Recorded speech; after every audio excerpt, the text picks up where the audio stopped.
नमस्कार। Riyan learning concept में आपका स्वागत है। हमने पिछले वीडियो में शिबी मैकफर्सन के पॉजिटिव इंडिविजुअलिज्म की कंसेप्ट पर प्रकाश डाला था। हम इस वीडियो में माइकल वाल्जर की कॉम्प्लेक्स इक्विलिटी पर चर्चा करेंगे। Complex equality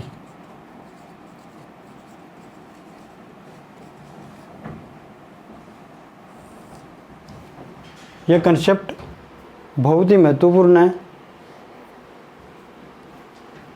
complex equality Michael वाल्जर से रिलेटेड है और एक जस्टिस की जो थ्योरी है, जस्टिस का एक ब्रॉड टॉपिक है, उसका एक सब टॉपिक है। जस्टिस के टॉपिक में हम प्लेटो के अलावा अरस्तु, अरिस्टोटल की जस्टिस की थ्योरी, जॉन रॉल्स की थ्योरी ऑफ जस्टिस और माइकल सैंडल और माइकल वाल्जर की कम्युनिटेरियन थ्योरी ऑफ जस्टिस। इसके अलावा हम Robert Nozick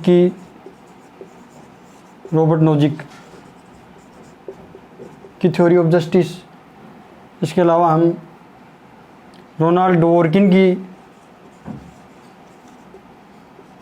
theory of justice, जिसको हम लक इगालिटारियन भी कहते हैं, लक इगालिटारियन की थ्योरी ऑफ जस्टिस भी कहते हैं। इन सभी जस्टिस की थ्योरी पर हम अलग वीडियो में प्रकाश डालेंगे। आज का हमारा जो टॉपिक है वो कॉम्प्लेक्स इक्विलिटी है, जिसको हम हिंदी में जटिल समानता कहते हैं। यह टॉपिक, यह कंसेप्ट माइकल वाल्जर से रिलेटेड है।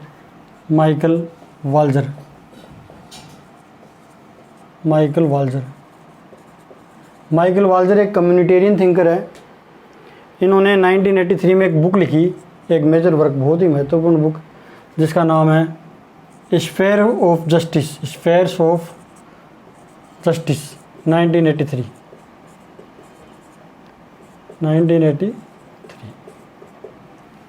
माइकल वाल्जर की theory of justice complex equality पर बेस्ड है।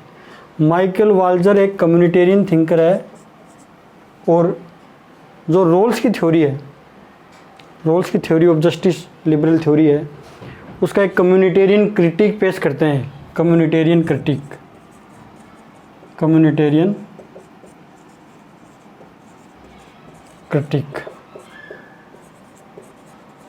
माइकल वाल्जर कहते हैं कि रोल्स की थ्योरी, जो जॉन रोल्स का न्याय का सिद्धांत है, वो सिंपल इक्विलिटी, सरल समानता पर आधारित है। सिंपल इक्विलिटी क्या है, पहले हम इसको समझेंगे। सिंपल इक्विलिटी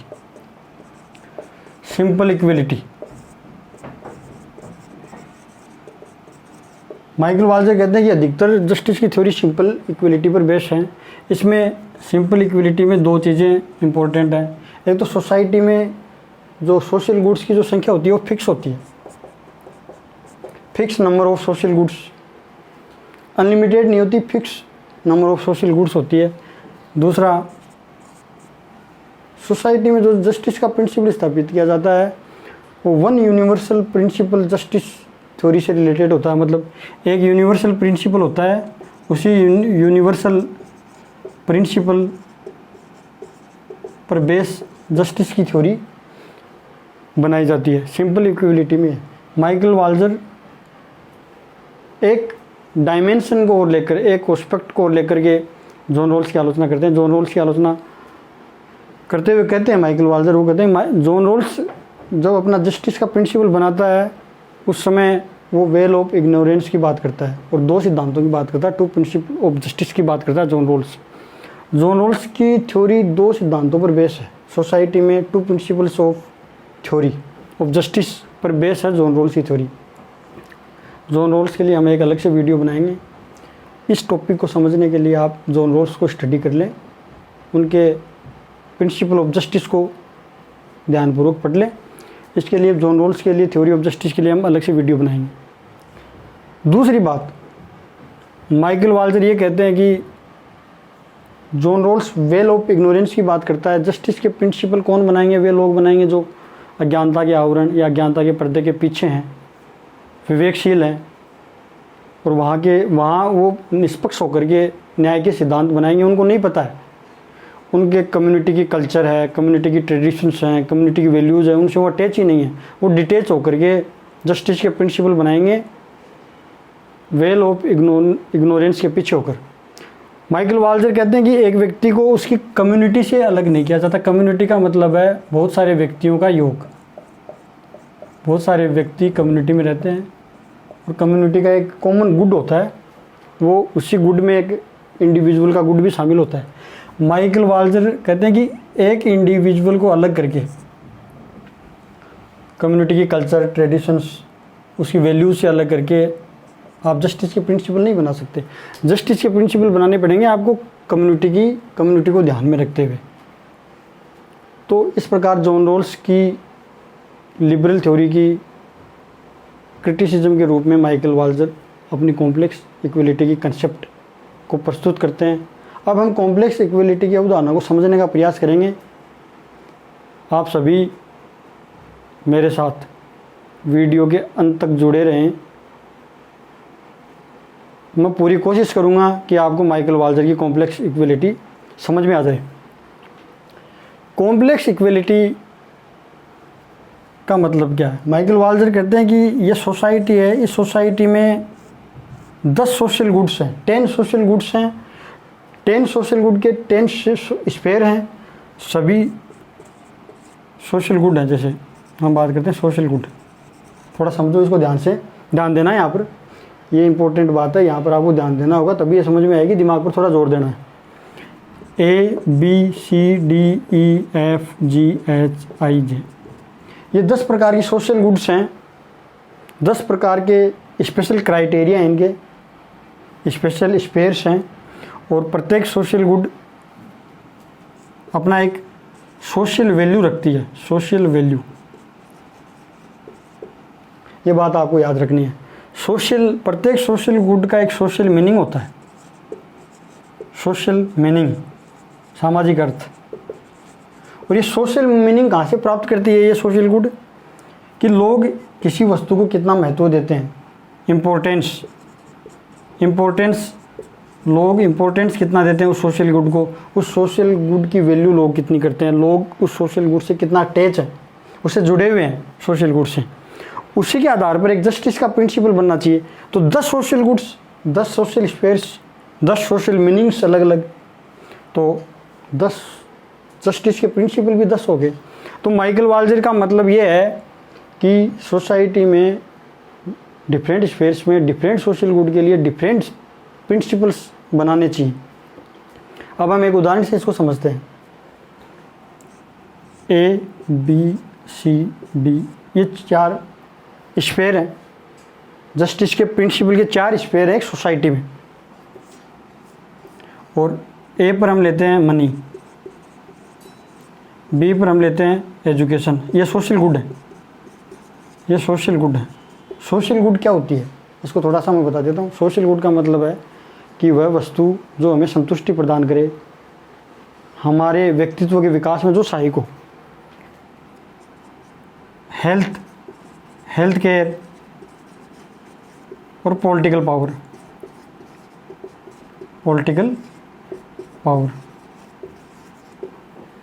माइकल वाल्जर की कोर आइडियाज़ इसी बात में छुपे हुए हैं कॉम्प्लेक्स इक्वलिटी के। माइकल वाल्जर कहते हैं कि मनी एक सोशल गुड है, एजुकेशन एक सोशल गुड है, हेल्थ एक सोशल गुड है, पॉलिटिकल पावर एक सोशल गुड है। इन सभी सोशल गुड को समाज में अलग अलग सोशल वैल्यू हैं। मनी किसको प्राप्त होगी? मनी उस व्यक्ति को प्राप्त होगी जो हार्ड वर्क करेगा, कठिन परिश्रम करेगा। एजुकेशन किसको प्राप्त होगी? जो मेरिट, जिसमें गुण होंगे, अर्थात जो योग्य होगा। और हेल्थ केयर किसको प्राप्त होगी? उसी को हेल्थ केयर मिलनी चाहिए जिसको नीड हो। और पॉलिटिकल पावर किसको प्राप्त होगी? जिसके पास वोट हो और सपोर्ट हो। जिसके पास वोट ज़्यादा आएंगे वो राजनीतिक शक्ति प्राप्त कर लेगा, जिसको आवश्यकता होगी वो हेल्थ केयर प्राप्त करेगा, अगर योग्य है तो वो एजुकेशन प्राप्त करेगा। कोई कठिन परिश्रम करता है, पूंजीवादी अर्थव्यवस्था में हम देखते हैं एक कैपिटलिस्ट सोसाइटी में कि जो हार्ड वर्क करता है, जिसको कैपिटलिस्ट सोसाइटी में इकोनॉमिक लिबर्टी व्यक्ति को प्राप्त होती है, तो हार्ड वर्क जो करता है वो मनी प्राप्त करेगा। माइकल वाल्जर यहाँ कहते हैं कि एक स्फीयर में कोई व्यक्ति डोमिनेंट पोजीशन में है, प्रिविलेज्ड है, तो इसका मतलब नहीं है कि वो मनी का प्रयोग करके एजुकेशन में हाई डिग्री प्राप्त कर ले, पीएचडी जैसी हाई डिग्री वो प्राप्त कर ले, या फिर वो अन्य शैक्षणिक योग्यता प्राप्त कर ले, खरीद ले, एजुकेशन को खरीद ले। ऐसा नहीं हो सकता। ऐसा नहीं है कि वो आकर के कहे कि मेरा इलाज पहले करो, मुझे आवश्यकता है, मेरे पास पैसे हैं। ऐसा भी नहीं होना चाहिए। एक पॉलिटिकल पावर वाला व्यक्ति कहे, वो कहेगी कि मेरे को हेल्थ नीड चाहिए, ऐसा नहीं है। माइकल वाल्जर कहते हैं कि सोसाइटी में अलग अलग स्फेयर हैं, अलग अलग स्फेयर में अलग अलग सोशल गुड हैं, अलग अलग सोशल गुड के लिए अलग अलग सोशल वैल्यू है, सोशल मीनिंग है। तो माइकल वाल्जर यहाँ पर कहते हैं कि इन सोशल मीनिंग के आधार पर आप अलग अलग क्षेत्र में अलग अलग जस्टिस के प्रिंसिपल स्थापित करो। एक क्षेत्र में जस्टिस का प्रिंसिपल दूसरे क्षेत्र में जस्टिस के प्रिंसिपल दूसरे क्षेत्र में लागू नहीं होना चाहिए। दूसरे क्षेत्र में जो जस्टिस का प्रिंसिपल है वो तीसरे क्षेत्र में लागू नहीं होना चाहिए। कहने का मतलब है एक दूसरे से तीसरे क्षेत्र में जब हम आते हैं तो जस्टिस के प्रिंसिपल को ब्लॉक कर देते हैं, या एक व्यक्ति अपनी प्रिविलेज्ड स्थिति का फ़ायदा उठा करके दूसरे क्षेत्र का अतिक्रमण नहीं करे। इसको कहते हैं प्रिंसिपल्स ऑफ ब्लॉक्ड एक्सचेंज। ये थोड़ा आपको याद रखना है, principles of blocked exchange, principles of blocked exchange, principle of blocked exchange. ये बहुत इंपॉर्टेंट है, इस बात को आपको याद रखना, प्रिंसिपल ऑफ ब्लॉक्ड एक्सचेंज। अब हम बात करते हैं जटिल समानता क्या है। ये सोसाइटी है, इस सोसाइटी में अलग अलग स्फेयर हैं, अलग अलग सोशल गुड्स हैं, उनकी अलग अलग सोशल वैल्यू है, उनके लिए अलग अलग हम जस्टिस के प्रिंसिपल बना रहे हैं। तो माइकल वाल्जर कहते हैं कि एक क्षेत्र में असमानता है वो दूसरे क्षेत्र की असमानता को कैंसिल आउट कर देगी। कहने का मतलब है कोई व्यक्ति पीएचडी की डिग्री प्राप्त कर लेगा तो वो संतुष्ट है कि वो दूसरे व्यक्ति के पास पैसे हैं, तो उसको कोई उससे ईर्ष्या नहीं होगी। कोई व्यक्ति पॉलिटिकल पावर प्राप्त कर लेता है, एजुकेशन उसके पास प्राप्त नहीं है, तो भी वो संतुष्ट है। यहाँ हम समझने का प्रयास करेंगे कि माइकल वाल्जर कहते हैं कि एक क्षेत्र की असमानता दूसरे क्षेत्र की असमानता को कैंसिल आउट कर देगी और सोसाइटी में एक ओवरऑल जनरल इक्वेलिटी की स्थापना होगी। सामान्य समानता, उसको हम कहते हैं जटिल समानता। समानता स्थापित करना कोई सरल नहीं है। माइकल वाल्जर कहते हैं समानता स्थापित करने के लिए हमें जस्टिस के प्रिंसिपल अलग अलग बनाने होंगे। इसको न्याय का बहुलवादी सिद्धांत भी इसी कहते हैं। प्लूरिस्ट थ्योरी ऑफ जस्टिस भी इसको कहते हैं, कम्युनिटेरियन थ्योरी ऑफ जस्टिस भी इसी को कहते हैं, और कॉम्प्लेक्स इक्वेलिटी भी इसी को कहते हैं। हम एक बार इसको समराइज कर लेते हैं। कॉम्प्लेक्स इक्वेलिटी की अवधारणा माइकल वाल्जर से जुड़ी हुई है। उन्होंने अपनी प्रसिद्ध बुक स्फेयर ऑफ जस्टिस में कॉम्प्लेक्स इक्वेलिटी की अवधारणा दी है।